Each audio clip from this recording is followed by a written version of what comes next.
நாங்கள் இதை அலசந்திர கொட்டைன்னு சொல்கிறோம். நீங்கள் என்ன சொல்கிறீங்கன்ட்டு கமெண்ட்டில் சொல்லுங்கள். அலசந்திர கொட்டை, பாசிப்பயிறு, சொரக்காய் போட்டு நல்லா வேக வச்சுட்டு அந்த வெந்திருக்கிற கொட்டை, பூண்டு, காஞ்ச மிளகா, அப்புறமா தேங்காய், வேர்க்கடலை, இதோடு கொஞ்சமாக கொத்தமல்லி, மெழுகு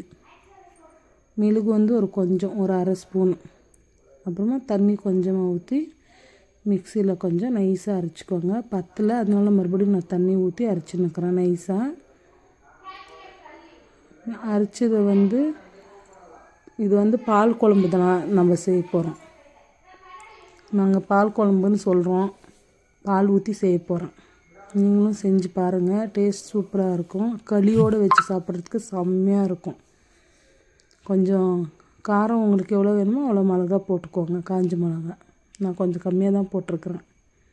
பாருங்கள், எண்ணெய் ஊற்றி கடுகு, கருவேப்பிலை, அரைச்சி வச்சது க்ளீனாக எடுத்து ஸ்டவ் சிம்மில் வச்சுக்கோங்க. அரைச்சது போட்டு வேணுன்னா அரிசியும் போடுறாங்க அரைக்கும்போது. நான் போடல. உங்களுக்கு வேணுன்னா ஒரு அரை ஸ்பூன் போட்டுக்கோங்க. பச்சரிசி போட்டு பச்சரிசியும் போட்டு சேர்த்து அரைச்சிக்கோங்க. பாருங்கள், வெந்தது. இந்த மசாலா எல்லாமே போட்டு நல்லா கொதிச்சதுக்கப்புறமா நான் 1/2 லிட்ரு பால் ஊற்றிருக்கிறேன். நீங்கள் வேணுன்னா ஒரு 1/4 லிட்ரு ஊற்றிக்கோங்க. நல்லா கொதிக்க வச்சுட்டு பால் ஊற்றுனதுக்கப்புறம் உடஞ்சிரும் பால், நான் திரி ஆயிடும்னு நினைக்காதீங்க. நல்லா